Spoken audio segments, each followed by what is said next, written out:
Okay, thanks, Vivan. Okay, so I do welcome you all to this particular session of Agile project estimation technique. Before we actually begin the session, let me quickly introduce myself. My name is Balaji, and I'm currently playing the role of an executive, no, like basically a kind of an executive agile coach, and I'm also heading the agile transformation office. So yeah, so right, in this particular session we are actually going to see what are all the different estimation techniques, why we need to do a project estimation, and that too in an agile driven engagement. We all know that the things tend to change. Requirements will actually have a higher churn rate. So before I actually so no before I actually get into the subject in a deep dive manner, wanted to know some kind of a thoughts from the from the audience as part of this particular creator portal or the dashboard. Can you share your own perspectives on why do we need to do estimation, and what do you mean by like actually what did you mean by estimation in the first place? I Okay, I just like to take a couple of minutes pause here so as to know your perspectives, so that no I can also customize the forthcoming conversation slightly. Okay, Vivan says that to plan product roadmaps better. Okay, means what, Vivan? Like when you say plan product roadmaps better means like in terms of execution of it, to know how many people to have in a team. Okay, this is more to do from the capacity kind of a thing, because if I know probably to do this particular piece of work, what will be the time taken, then probably I can also think from a capacity point of view how many people need to be deployed onto that particular projects or program or engagements. But then let me tell you one of the point here. Even though the topic is agile project estimation techniques, generally estimation is something which we also try to do in a traditional waterfall model, right? Even in a traditional waterfall model, you actually create a WBS kind of an work breakdown structure, and once you create a WBS, probably you will have some clarity on the high level tasks need to do, and probably you will come up with some kind of a estimation. Now in an agile driven engagement, some of the one particular school of thought clearly says no need to go for estimation, because if you spend more time on estimation, anyway the estimation is going to go for a task. Then why to do estimation? However, from a real-time implementation perspective, right? If I want to know the costing aspects, then if I want to see it from an engagement model, at least a high level estimation. It could be a ballpark estimation with some 5 to 10% of the variance level can be used as a reference. Okay. Now, what I actually okay, Ramkumar says his point like to plan the upcoming sprint effectively. Okay, because for me to achieve the goal of that particular iteration within the constraints, I need to know if I commit to how many points. Okay, we will be seeing in the forthcoming slides. For me, if I actually commit to how much of the piece of work, probably I can build predictability to the business. Okay, now one point we actually need to keep in mind: business is not really caring about whether you execute your project in scrum or kanban, or whether you use devops or don't use devops. Business is always concerned about meeting the end user need. Okay, so business means whosoever is going to fund your program or your project. Your business sponsor is not really concerned about the robustness of your DevOps CI/CD pipeline. They are not concerned about lead time, cycle time directly. All that they wanted is how soon this particular feature will be shipped to the production, how much I can generate revenue out of it, how much I can increase the return on the ROI aspect to it, and how much I can conquer the market segment. So these are all some of the business outcomes which actually typically the leadership team or the business sponsors are actually interested. Okay, now what I'll do, let me share my screen for a moment. I'll just try to, 1 minute.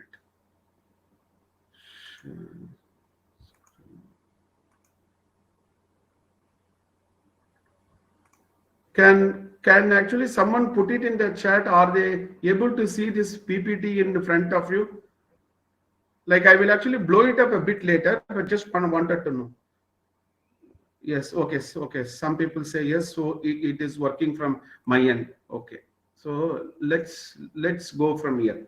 Okay, so one of the thought process what I generally used to do whenever you are trying to do a estimation is, it is always better to be approximately right or roughly right rather than being precisely wrong, because if I am approximately right after few iterations, I have the tendency to do a continuous improvement and then actually refine it further. So as the name indicates, estimation need not be accurate in the first place.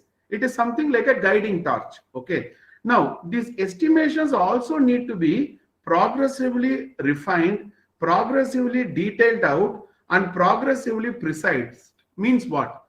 Whenever the cone of uncertainty comes down, the extent to which the cone of uncertainty comes down, you may need to come back to your drawing board and then do some changes to the estimation. Only then it is agile, right?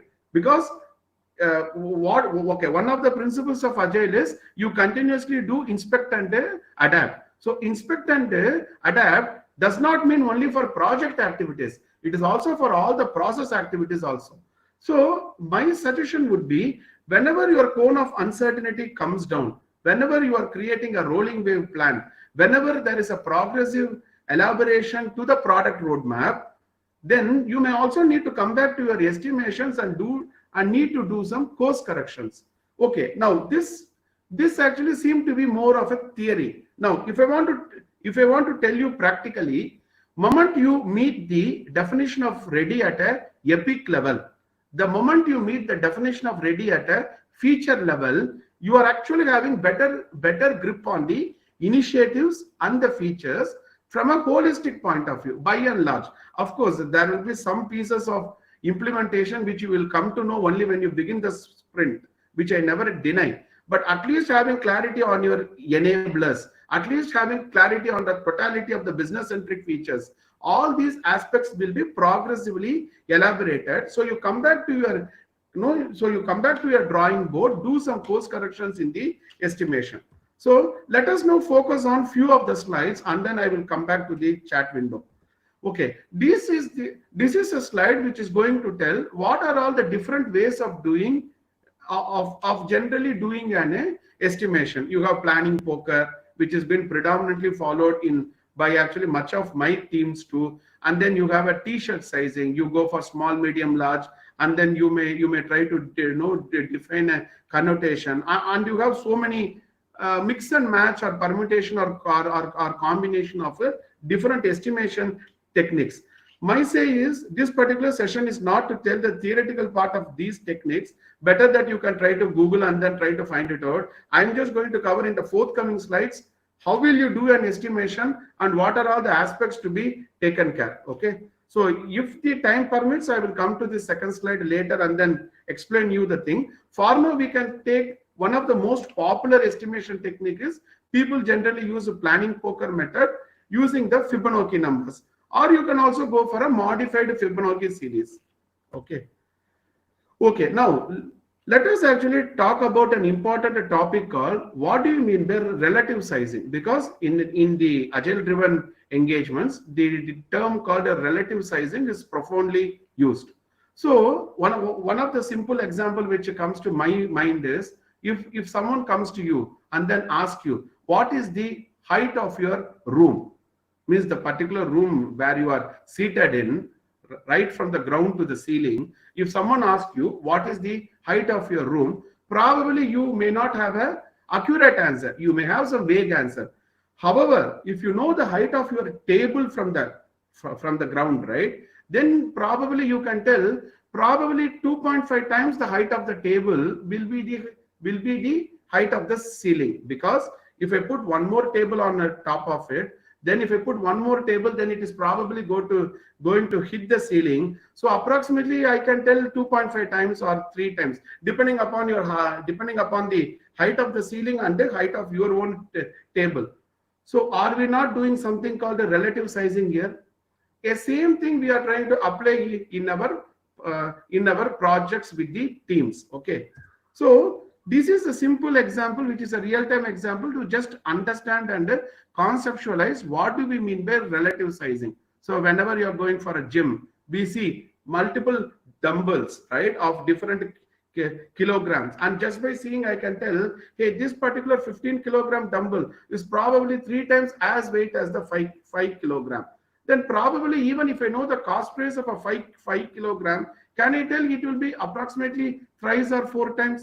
So some rough estimations can be done if you have clarity on the atomic level entity, right? That is what we mean by relative sizing. Then probably something like this. Okay, this particular bucket or this particular entity, if it takes almost two minutes to fill, then probably a larger bucket, probably a medium-sized bucket is now going to take more than twice or more than thrice. So the scaling factor is bit contextual, which I understand, but all that we can tell is it will be approximately twice than that, or approximately thrice than that. Are we not following the same concept in our projects? So let me go back to the chat for a moment, and then we can come back. One second. Okay, to plan, not okay. Okay, you can also watch it. Okay, that is the team is okay. So what is that I'm actually trying to say is, before you talk about the estimation, we need to be very clear on certain things. Let me tell one by one whatever comes to my mind. Estimation need not be only conceptualized at a user story level. We can even do estimation at a feature size. Okay, predominantly at a feature level, which is called a feature point estimation. But before you jump to feature point estimation, then probably you may need to have clarity at a user story level. Okay, so Mallikarjuna is asking a question: why don't we estimate in hours in agile projects? Okay, see, you can do estimation in hours not only in agile projects, even in a waterfall model, but then tell the uniqueness of this particular velocity. See, if you have a release, let's say you have a major release. Now the business is asking you, see, for all practical purposes, what happened? Understand that in a real-time organization, release date is already fixed. We are actually doing a reverse engineering, right? Because major releases and minor release calendars will already be published by the organization. Okay, now let's say, for example, in the month of July, we do have a major release for a APAC and a EMEA market segment. Now the question what I need to have is, the time box is already fixed. So it is once again no more the question of how long will it take to do the work. Absolutely no. The question is, within this fixed time interval, how much of scope I can render, or how much of volume of work, okay, which I can render within the fixed time box. Now, if I want to answer to that question, how much of work I can consume, then I need to know the burn rate of the team. So what do you mean by burn rate? Burn rate is how much of volume of work can be consumed or can be delivered in a sustainable manner by a team per unit time factor, right? Because generally productivity, all these connotations will have per unit time factor in the denominator. Now, unless and until I know the burn rate of my team, then how I can commit to the business saying within this 3 months we can deliver this much piece of work. Because theoretically, if you go by certifications or other materials, your velocity can be applied. Okay, let me type a simple formula here. Release length is equal to, which is the basic concept, number of sprints or iterations multiplied by the sprint length, right? Which is a simple concept. Length of the release is going to be the number of iterations needed for a team to deliver a work multiplied by the length. Now, who is going to give you the number of iterations?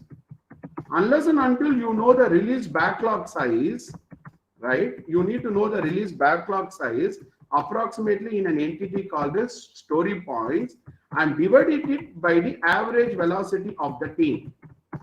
If you do this calculation only, you will get the number of iterations. And if you have clarity on the number of iterations, then you can multiply by the length of the iteration to get a release length. Conceptually, this is fine. But if I don't know the average velocity, from where will I get a number of iterations? So we are not estimating it in the hours from my point of view. Mallikarjuna, did I answer your question partially at least to some extent? Can you please put a yes or any comments in the chat? Okay, sir. Okay, thanks. Okay, so what is that I am trying to say is, yes, this is the formula which we all know in our certified Scrum Master or in our professional Scrum Master thing. But you folks tell me, do we really use this formula in the industry? Probably we are using this formula to cross-check certain things. Industry doesn't run the way we use these formulas. But what we can do is, okay, now April month we have a major release, or just say, because we are currently in the March month, right? Let's say in the August month we are having a major release. Now, if I take these team, then if I don't know the average velocity of my team, then how much volume of work I can commit to it. See, whether the volume of work is a higher priority one or not, that is something the product owner need to take care, right? Because the Scrum Master and the team probably will focus on getting things done hands-on. It is the product management group's responsibility and the product owner to focus on, are we doing the right things? Here we are discussing, are we doing the things right? Okay, so I just want to decouple both. Okay, assuming or going by the belief system that you are already prioritized your backlog and you are focusing it, aligning it towards the vision of the project, then how soon I can deliver something, definitely you need some kind of a checks and balances. Okay, so this is the fundamental concept based on which we will be seeing our forthcoming slides, and then we will try to converge our thoughts. Okay, to know the launch date of the feature. Yes, because if I have a feature, let's say if I have a feature and someone is actually asking me, okay, this particular feature will be delivered how soon, then probably the next question will come to my mind is, who is going to work on it? Is it a team who is not that much familiar with the Agile or the processes, or a team who has already executed the project for 2 months and already been in the system? They know the nitty-gritties, they know the subtle nuances. Based on that, the burn rate changes. Because the burn rate changes, I generally wanted to give more importance to the average velocity of that particular team. But then all these things need to be taken with a pinch of salt. Means average velocity can be banked upon, provided you have a stable team, right? If the attrition rate in the organization is very high, and if the teams keep on fluctuating, then what's the point in banking upon the average velocity? Because the team changes, right? If the team keeps on changing, then you cannot expect the same predictability, productivity, because again, the new guys need to go through the know the process of forming, storming, norming, performing. Okay, so all these things also need to be factored. Okay, so let's continue for now with the slides, and then we can come back to chat. All right. Okay, so we stopped here in terms of the story points. Okay, now let us spend some 10 to 15 minutes on the basics, because maybe there are some people who are new to our session, right? And we need to cater to the needs of all our audiences. So let me actually touch upon the basics here. Okay, so what do we mean by this particular thing called as a story point? A story point is a relative unit of a measurement which we all understood, and which is going to indicate team's understanding of a product backlog item with respect to three main parameters: uncertainty, complexity, and the volume of work. Okay, let's go one by one. Suppose if I'm going to build an architectural runway wherein I need to take care of a infrastructure enabler, then probably the uncertainty factor is very high, because unless and until I actually test it out using a hypothesis, I cannot guarantee the outcome. Second thing is complexity. We are actually certain on the work. Certainty is actually there, but in terms of technically implementing it, probably that could take more time or more challenges. Then followed by the volume of the work in terms of these components. So all these parameters need to be factored by and large before you baseline your points for that particular user story, which is the fundamental. So these are all. I'm just trying to explain the concepts before we get into some of the further slides. The one of the popular term which we keep on hearing is the velocity. It is the ability of Scrum team to deliver valuable product increment. It is calculated at the end of the sprint. Yes, because irrespective of the tool, Jira, Rally, version 1, you need to complete the sprint and then take the metrics. Okay, so that it is a holistic one. Amount of work done in a sprint towards vision, whether it is towards vision or not, product owner or product management group need to actually take care of it. So these are all the some of the fundamental concepts. Now let me introduce you to one of the concept called a focus factor, because for actually some of my teams, whenever we are doing a capacity planning, right? Whenever we do in the iteration planning meeting, whenever we are baselining our capacity planning sheet, one of the variable which is used by and large is something called a focus factor.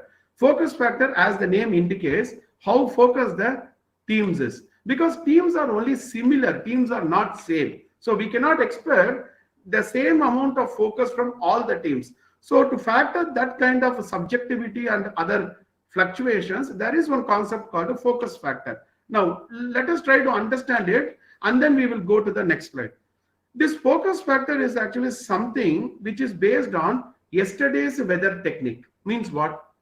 Probably yesterday there was a cyclone and it seems to be continuing. So today also we may not expect a sunshine. A simple concept, right? So focus factor is calculated by the actual velocity divided by available man days of the previous iteration. Now, why am I doing this? Because I take that value of the focus factor and then try to repurpose it for my next sprint or a iteration. Okay, let us take a simple example. In this particular first line, I have written something: 18 story points using a 3-person team, working 3 weeks. Because here in our calculation, a week is only 5 days, right? Because Monday to Friday. So 3 into 3 into 5. So it is going to become 45 man days. For me to arrive the focus factor, what I need to do? What is the formula? Actual velocity by available man days. So the focus factor in this case is 18 by 45 into 100 percentage. So here I am getting the focus factor as a 40%. Now I take this 40% and then try to repurpose it for my next sprint. And let's say when I do the capacity planning in my next sprint, which is just going to begin, let's say we have 45 man days capacity. See, velocity is something distinctively different. Capacity is the available of the time for a team to do only the core work, excluding training, holidays, meetings, induction, anything which is not attributing to the core work, core project execution work, need to be deducted or need to be eliminated. excluded and take only the core hours. Let's say it is 45 man days, and because the focus factor was there 40. Okay, let us take in this case. In this case, we have a 50 man days. Okay, point number 4. If I have 50 man days, and for the same team in the last sprint, I obtained a focus factor as a 40%. So I can tell by and large 50 man days into 40%, which is going to give me 20 points. So what it means is, don't add beyond 20. You can add beyond 20, but your predictability will then go for a task. So stop the work once it reaches 20 points. Okay, now let me take a pause. I want to come back to the chat. Any questions on a focus factor? Any questions or thoughts on focus factor?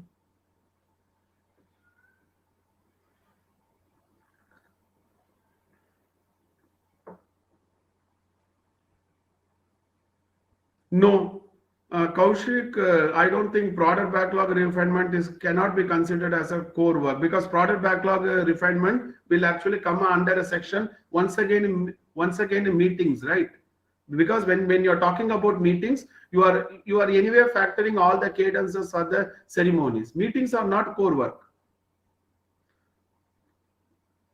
Okay, so whatever I am answering, it is not only for the product backlog refinement. Any meeting for that matter, it could be an operational review meeting, it could be your own performance review meeting with your manager. But that actually doesn't mean that I need to factor it in the capacity. That need to be excluded. See, generally what will happen, the product owner and scrum master work will not be factored in the capacity, because capacity is for core project execution. So it will be for the development team and the testing team. Of course, some people will say that don't tell development testing, it is one team. Okay, then let's call it as a one team, and then believed to be a cross-functional team.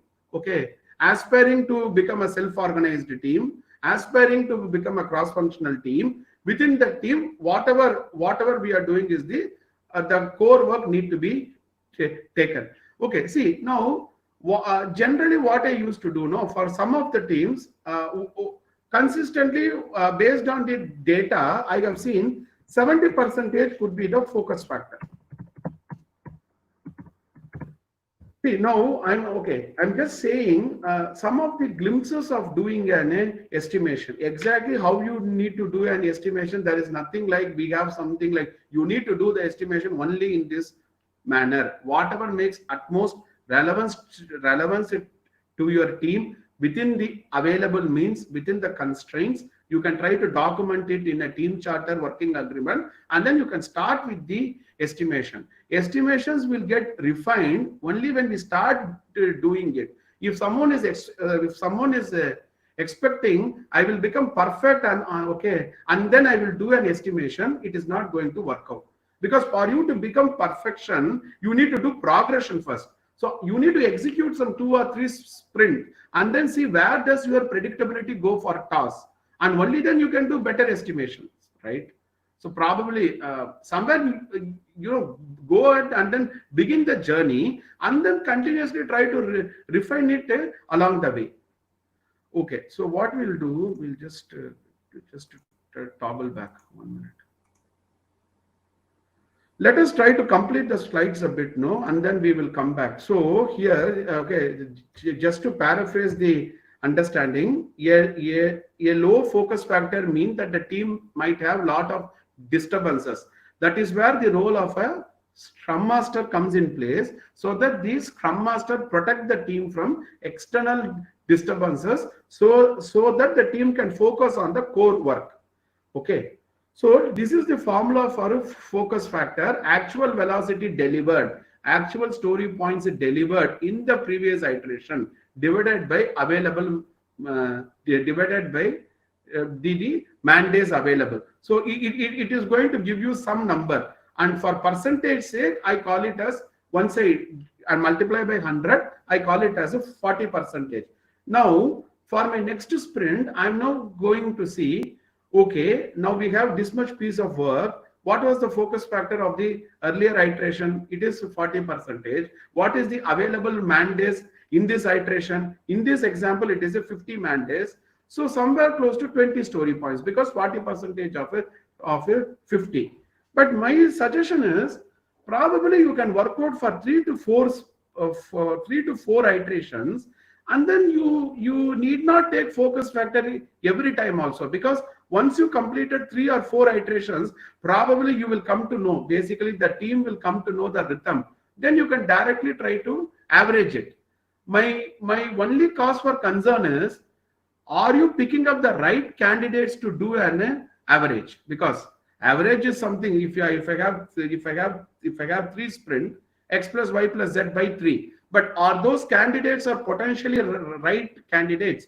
Don't pick out the extreme candidates. Say for example, in one of the iteration, your DevOps your CI/CD pipeline broke, so you had lot of time fixing it. So in one of the iteration, unfortunately, last lot of production defects came. So whether that particular iteration is an example one, or that iteration is an exception one, you may need to think through and then take a call whether I can factor it for my average value or not. If not, what is going to happen is your predictability metrics will go for toss, and then your client or management is going to ask you, this much you predicted, this much only you actually delivered, why are you not doing your job?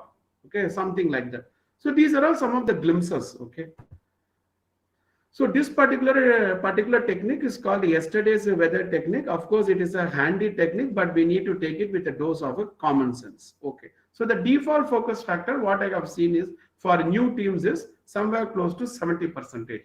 Okay. So if you look into the last line, at the end of the day, the goal is to decide which particular stories to be included. Yes. So what are all the parameters? The people availability, the estimated velocity based on the previous iterations, and what is the focus factor. Based on these things, you can actually do better estimates. Okay. So let me ask some questions now, and then we can come back here, because I don't have much slides today. Can someone tell me what are all the different parameters you will keep in mind whenever you are doing an agile release planning? Can someone share your thoughts? Because if you know the context behind agile release planning, then probably we can try to juxtapose it with the estimations also.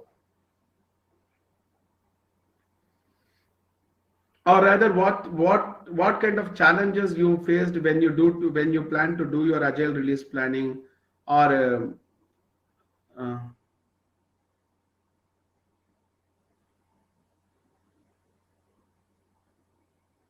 actually sometimes no, you people might have done some kind of an estimation, but then no, you actually felt that the estimations went for a toss. So what could be the probable reasons that whatever you predicted you are not able to deliver? That can also be considered here. One more challenge or a anti pattern what I have seen is, let's say a particular technical lead is with the client for a long span of time. People do the planning poker method, but then before they baseline the story points, right, they always go to that particular lead and then take a concurrence. Okay, I won't say anything wrong in this, but then no, this is a typical anti-pattern which is going to curtail or block the team to become really cross-functional, really self-organized, because estimation need to be done as a team. Okay, together as a team. But then before putting it in the Jira, or before putting it in the Rally or the version 1, I have seen specifically there may be some leads or functional SMEs in the team. They are only going to dictate the final number. If so, then why are we doing estimation in the first place? Probably you may need to think along those lines too. Okay, did some of you made a relevance to what I'm trying to tell? I'm actually trying to call out what are all the systemic issues that we see in the name of estimation.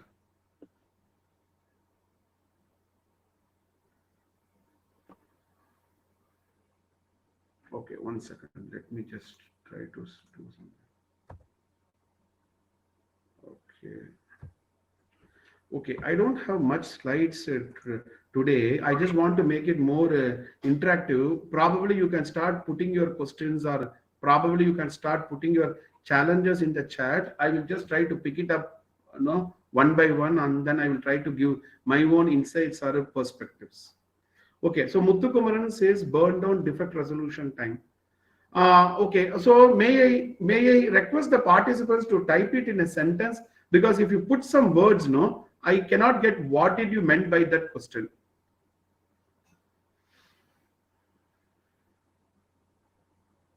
Okay, in the meantime, someone types it. Let me share some of my other experiences which may be helpful to you people.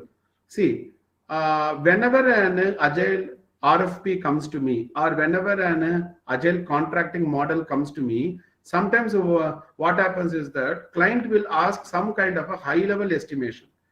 Now the challenge here is, how come estimations can be given when I don't know the scope itself, when I don't know the boundary of the work itself, right? Because already in an agile driven engagement, basically the churn rate of the requirements are very high. Now at an engagement level, if I want to give an estimation, then probably what I actually try to do is, sometimes we actually look at the MVP model. Okay, and then we actually tell that if I want to build a minimum viable product, then probably if I'm going to take a week or 10 days using this particular team, then if I try to if I try to extrapolate that particular work, probably it may take these many months. Some kind of a references will be there, and some kind of analogous models will be there. But one point, what I wanted to say is, just because you are using story points does not necessarily mean you should not take inferences or insights from the context. If you have done a similar engagement in the past, which has a similar patterns of technology and business challenges, yes, definitely go for that and take some kind of an inferences from there, and then try to give a high level estimation. And one more important point is, don't ever accept any kind of an estimation sheet which is not calling out assumptions, dependencies, limitations, and the constraints. Okay, because if someone has not factored about, no, if someone had not thought through the assumptions, dependencies, any kind of a constraints, probably the estimation is going to go for a toss. So you may need to know behind the numbers what is the thinking process.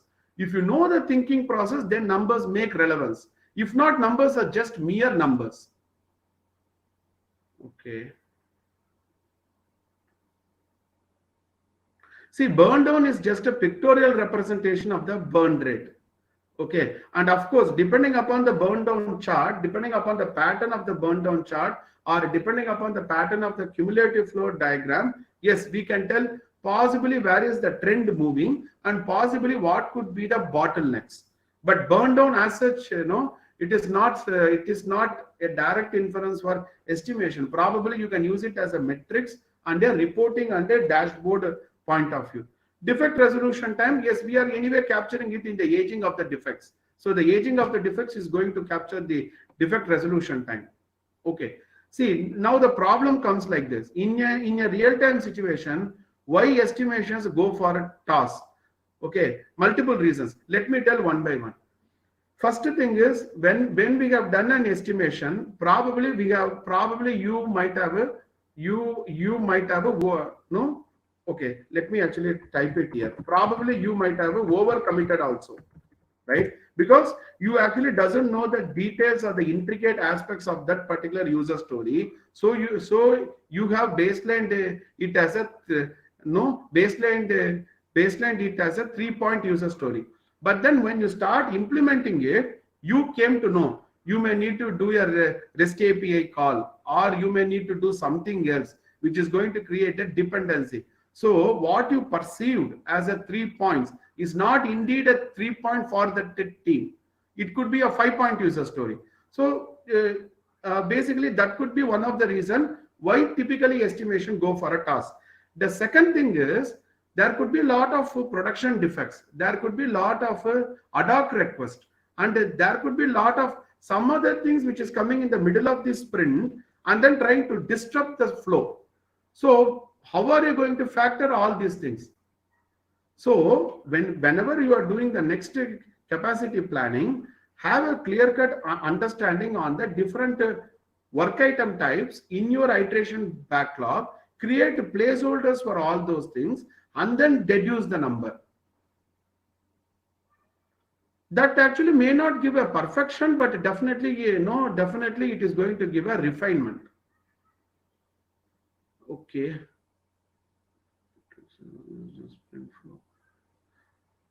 Okay, now let me take a notepad. I just want to take a notepad and then explain you some of the things. I'll just take a notepad. 1 second.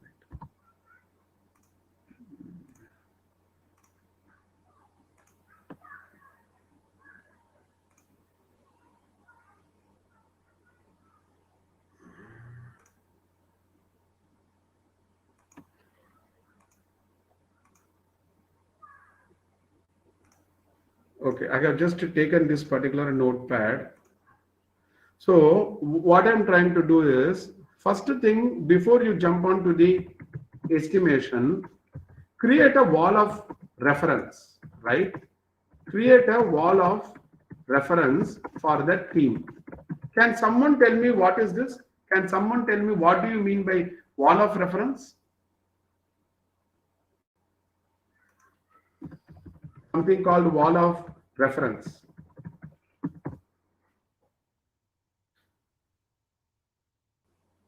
Okay, wall of reference is actually something saying that for this particular team, I will be taking this particular user story as a one story point.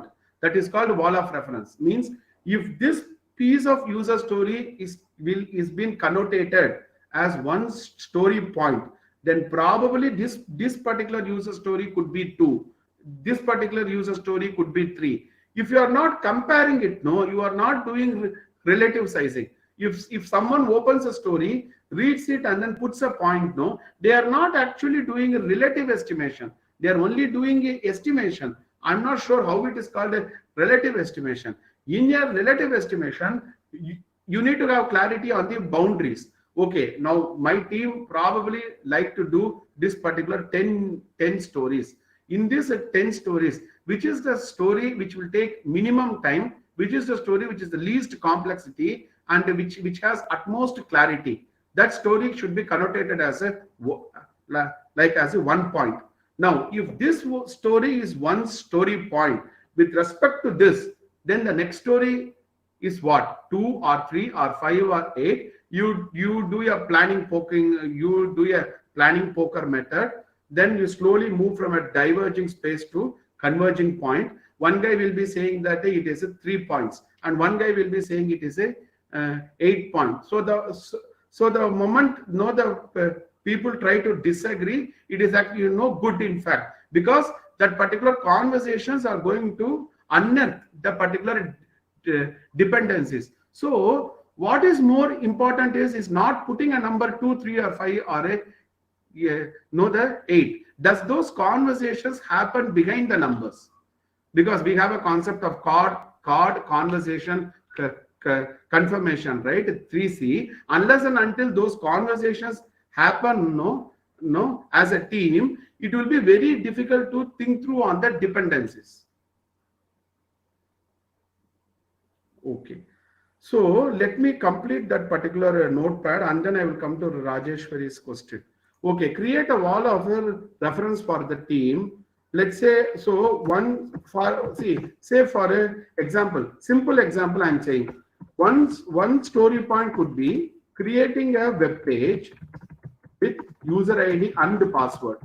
Okay, I'm not going to click on it like this. I need to have a wall of reference. So generally, what I try to do, we will generally go with 1, 3, and 5.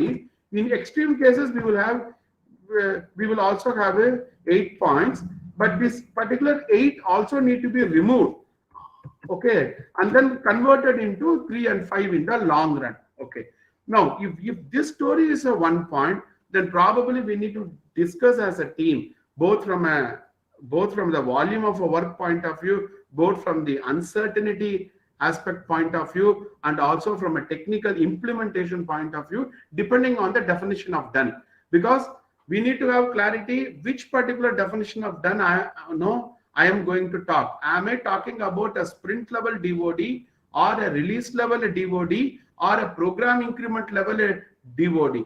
Based on those thoughts, you may need to baseline the points. Okay, probably with this you can begin. Now, slightly one level above, if you go, if you are talking about features, 1x, 2x, 3x, 5x, okay, 8x. These could be the connotation for a feature point, and x is called as a scaling factor.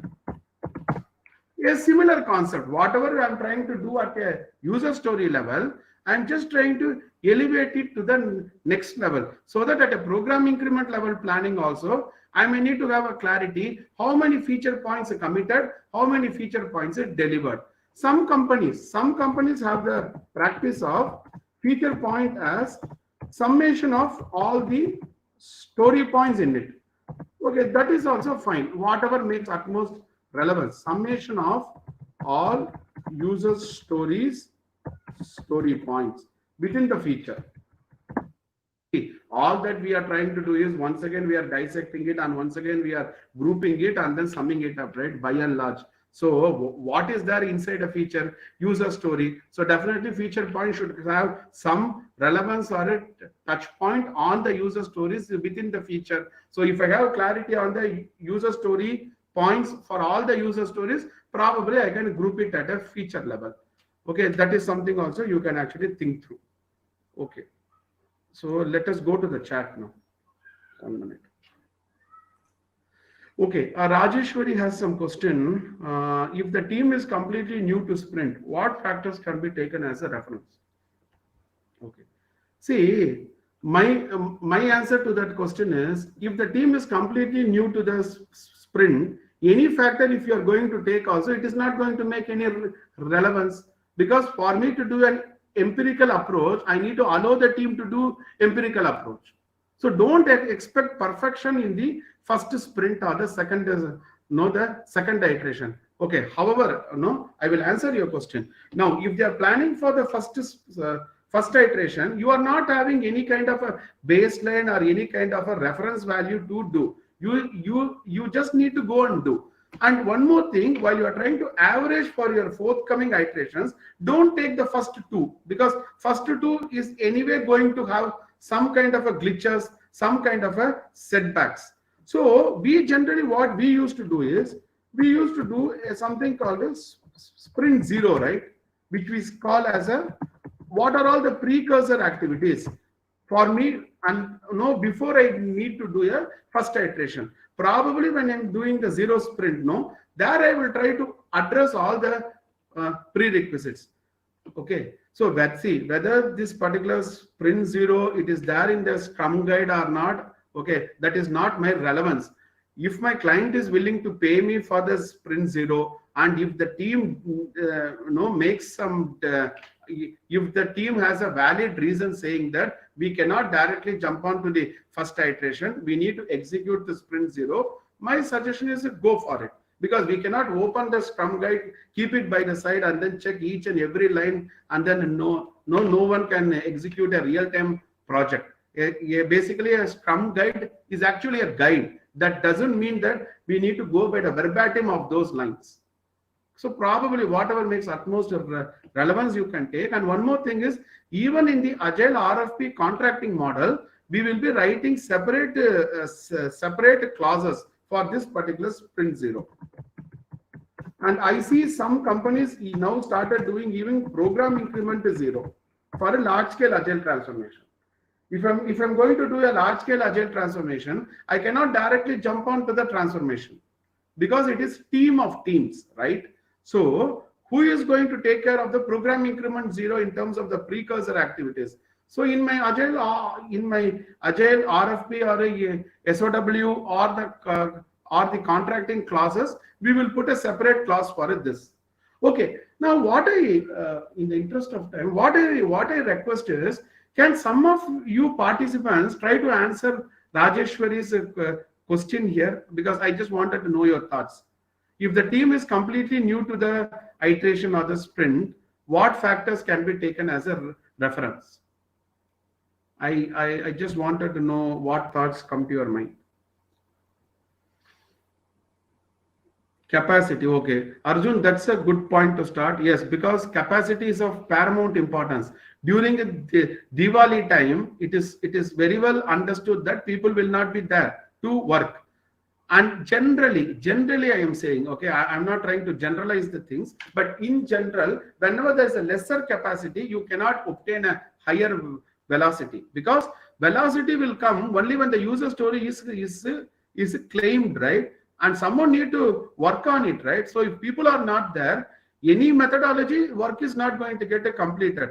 So the capacity, one is from the capacity, second is the internal factors of the capability of the knowledge, the presence of the subject matter expert, any kind of dependency which I need to get it done. See, for example, it is see, now the point is like this. Some people tell, don't go for a sprint 0, you need to directly jump to sprint 1. But my say is, instead of beginning the first iteration and then cribbing, test data is not there, test environment is not there, CI/CD pipeline is not robust enough, this is not there, that is not there, the vendor or supplier had not been informed. Now we are waiting for a third-party API call. So instead of thinking about dependencies and then wasting the first iteration, don't we think it is better that whether you call it as a sprint 0, okay, or not, which you can give some other nomenclature, have some time dedicated to work on the prerequisites or the precursor activities. Then you jump to the iteration. Means prepare well and go for the exam. Don't go for the exam and then crib that you have not prepared. As simple as that. Risk, dependencies, constraints. Okay. So these are all some of the factors. Yeah, pilot. Yeah, so it is kind of a pilot, because we actually don't know how the things will really get it done. No, so we want to execute a 2 weeks of a sprint 0, and then see how far we are really touching the ground. Are we really touching the ground, or just visualizing it only conceptually? For that, I still recommend the sprint 0 for all practical reasons. Okay.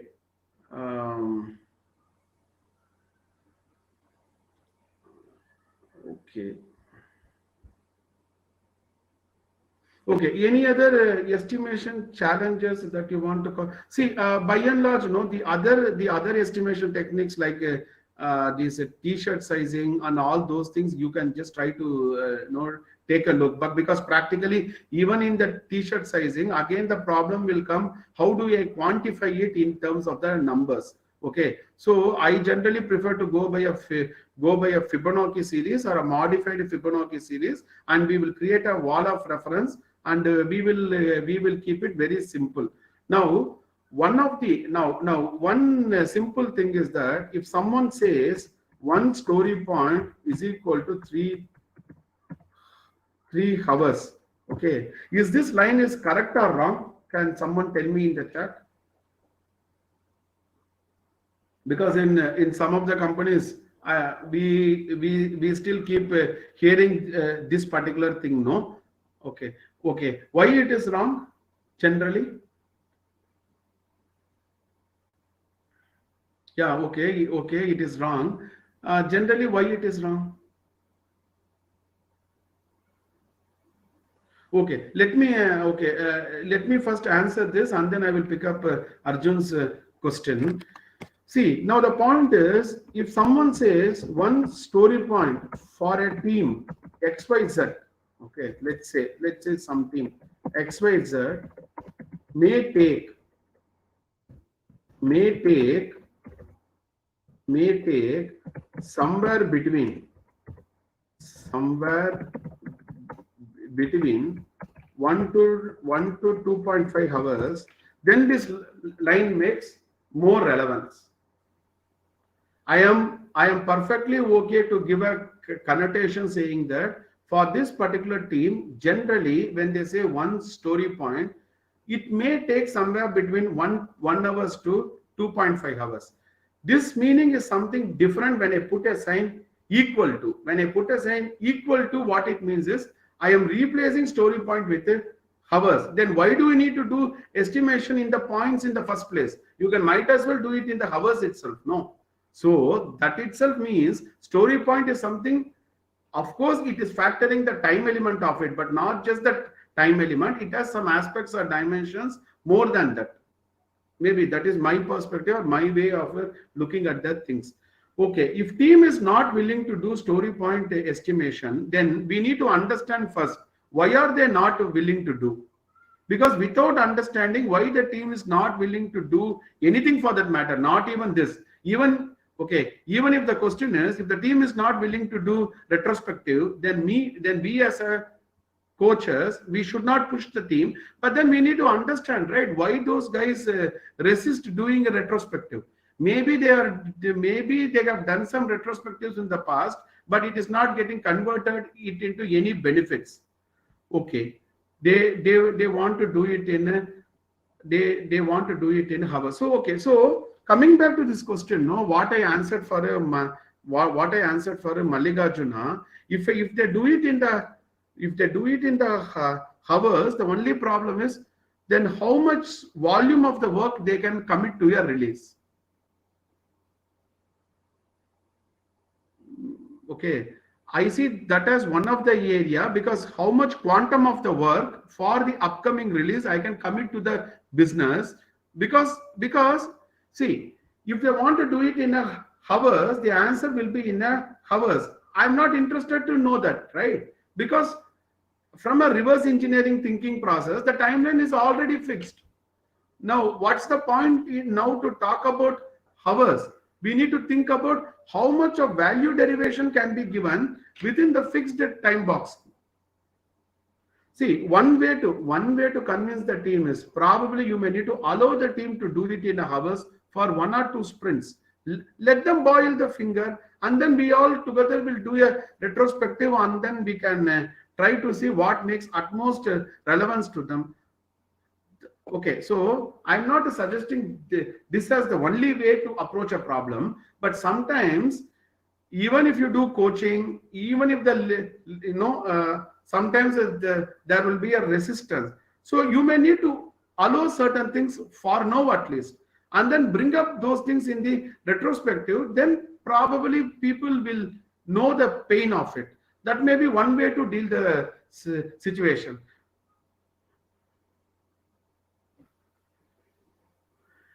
Okay, because see, let me tell one thing. Even from a metrics and the reporting point of view, if I'm actually taking some of the metrics like predictability, productivity, if I don't baselate it in some other entity called points, right, it will be very difficult for me to do the comparison if I do only in hours. Because if I do only in hours, then the question comes, how much of entity you have predicted, how much of entity you have delivered.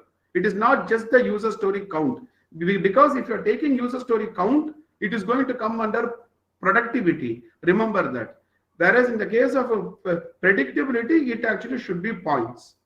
Maybe that is my perspective to it, because when a similar situation came, I allowed the team to do it in hours for a couple of iterations deliberately, but they had a lot of challenges.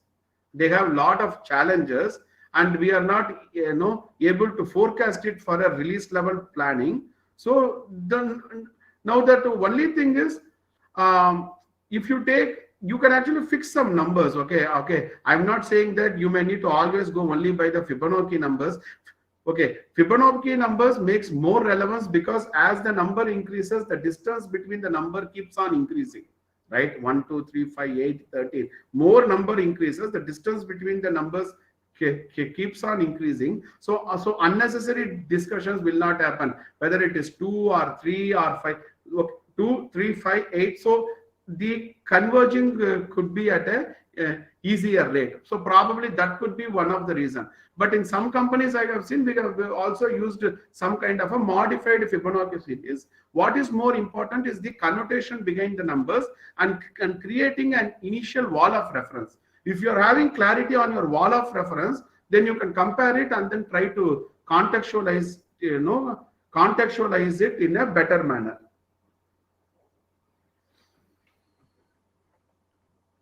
Okay. But one more point what I like to say, one second please. Okay, one more point what I like to say is, don't spend too much of time in it doing a estimation, because anyway estimations may actually tend to change. Because don't spend too much of time doing a estimation, okay, and then wasting the time, because that particular time could have been productively used to do the core work itself, right? So you may need to strike a fine art of balance. How much of estimation is it needed? Just enough estimation. Even there you try to take a lean approach, because agile and lean are two sides of the same coin, right? So you may need to try to take a lean approach in anything and everything you are doing. So for now you can see, whenever we are giving the estimates, right, we have different estimation levels. So we actually put a variance level there. Okay, this much of number had been thought through for this engagement of a 18 months, provided the variance is acceptable within a 10 to 15 percentage. Something like that, you may need to resonate with the context more there. Okay, that is something which I like to tell, keep in mind. Okay, I think I can wrap it up here, because we have just touched the surface of some kind of estimation, and what are all the because generally the estimation techniques and other things you can learn. What is more important is the context of the estimation aspect, which is actually surmounting it. Unless and until you have a good grip on the ecosystem and the context, doing estimation in a silo mode, I don't think it may give any more value. Probably you may also need to refer to your organizational process asset, or any kind of an analogous model, and take some kind of an inferences from there, and also make some course correction, because estimation is also a continuous refinement process. So please do keep that in mind. And one more point to say is, never ever compare two teams, because the context of team A will be different. The reference point they used for one story will be different. So it doesn't make any relevance to compare a team A with a team B. However, it makes relevance to compare for the same team. Let's say a team called XYZ, probably how much they have delivered in the first sprint, in the second sprint, in the third sprint. That would be more relevance for continuous improvement. Even there, we need to be a little bit careful, because if we are giving the wrong metrics, people may have the mindset of slightly increasing the points and then putting it, right. Because if someone marks it as a if someone marks it as a 5-story point, as a 8-story point, then from a metrics point of view, it seemed to be a perceived improvement, but it is not a real improvement. So my say is, don't go just by the numbers. Understand the data behind the numbers, the context behind the numbers, connecting the dots between the numbers. Then the same numbers will give you more value. Okay, that is something what I like to say. Probably I may connect with creator and then try to do one more session on estimation in a slightly different manner, because in this session I just wanted to set the context around the estimation, and some kind of a do's and a don'ts. Okay, so I will just share my coordinates with people who are interested to connect with me. Feel free to subscribe to these things. Some of the people who are there in this group are already known to me. I'm just sharing my YouTube channel and my website. You can take some pointers across multiple topics in Agile from this particular links. And this is my private Facebook group. Okay, I generally try to write some articles and put some videos here. You can take some pointers from there. And this is my LinkedIn uh, LinkedIn LinkedIn URL. If you want to send any mail or something, probably you can take the coordinates from here. If you want to connect with me in terms of any discussion or any kind of a career challenges, probably you can ping on my WhatsApp. I have given my WhatsApp number, and then we can try to block some time and we can have a quick conversation. All right. So if you are okay, just to be on a safer side, if you want also, you can just copy paste this entire chat in a notepad and then keep it, so that you'll come to know what are all the questions asked by different people for your future reference. Okay, then fine, then cheers. Thanks. Bye.